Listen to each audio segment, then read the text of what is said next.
Hi, hello, నమస్తే. ఒక మంచి విషయం మిత్రమా. జాతకాలు అనేవి నిజమే, అది ఒక శాస్త్రమే. కానీ కొంతమంది జాతకం చెప్పేవారు పట్టుకూటి కోసం కొన్ని జాతకంలో లేనివి జోడించి చెప్తారు. వారి తెలివితేటలతో అవి జరిగితే నమ్మకం పెరుగుతుంది. ఒకవేళ జరగకపోతే జాతకాలు చెప్పేవారి మీద నమ్మకమే పోతుంది. అయితే జాతక శాస్త్రం మాత్రం నిజం. అది ఎవరు చెప్తున్నారనే దాని మీద ఆధారపడి ఉంటుంది. ఇక్కడ వినండి. ఒక ఊరిలో ఒక మహర్షి ఆ గ్రామస్తులకు జాతకాలు చెప్తున్నాడు. ఇది చూసిన ఒక యువకుడు, జాతకాల మీద నమ్మకం లేనివాడు, ఇలాంటి సాధు సన్యాసులను ఈ జాతకాలను నమ్మి మోసపోకండని గట్టిగా చెప్తాడు. అది విన్న ఆ మహర్షి అతనిని చూసి నవ్వుతూ, రేపు మధ్యాహ్నం సరిగ్గా 12 గంటలకు నువ్వు పాయసం తింటామని నీ జాతకంలో రాసింది అని అంటాడు.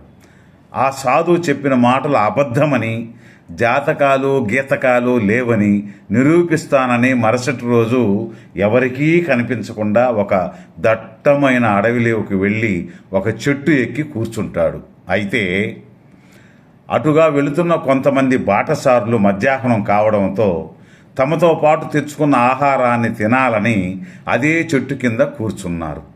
బాటసారులు భోజనాలను తింటుండగా ఎక్కడి నుంచో వచ్చిన ముసుగు దొంగలు వాళ్ళని ముట్టడంతో భోజనాలను అక్కడికక్కడే వదిలేసి పరుగులు తీస్తూ పారిపోతారు.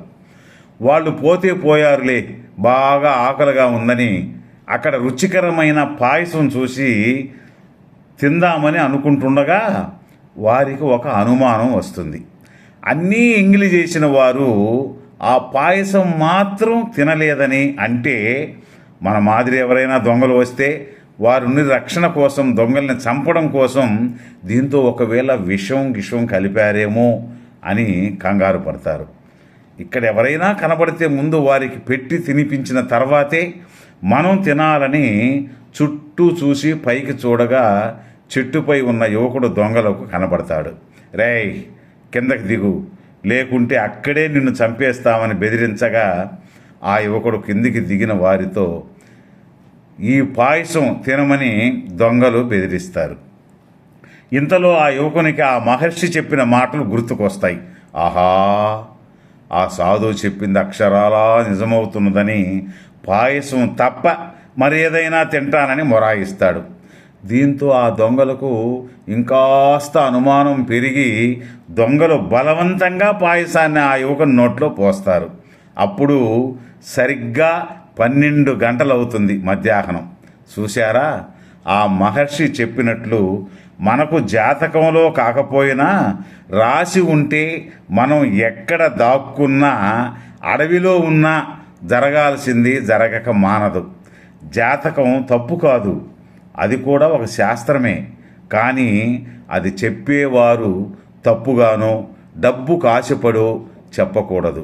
ఒకవేళ చెప్పకూడని విషయాలు ఏవైనా ఉంటే వదిలేయవచ్చు, కానీ కొన్ని మాత్రం తప్పకుండా చెప్పాలి. కాబట్టి జాతకాలు నిజమే, అవి చెప్పేవారిదే తప్పు.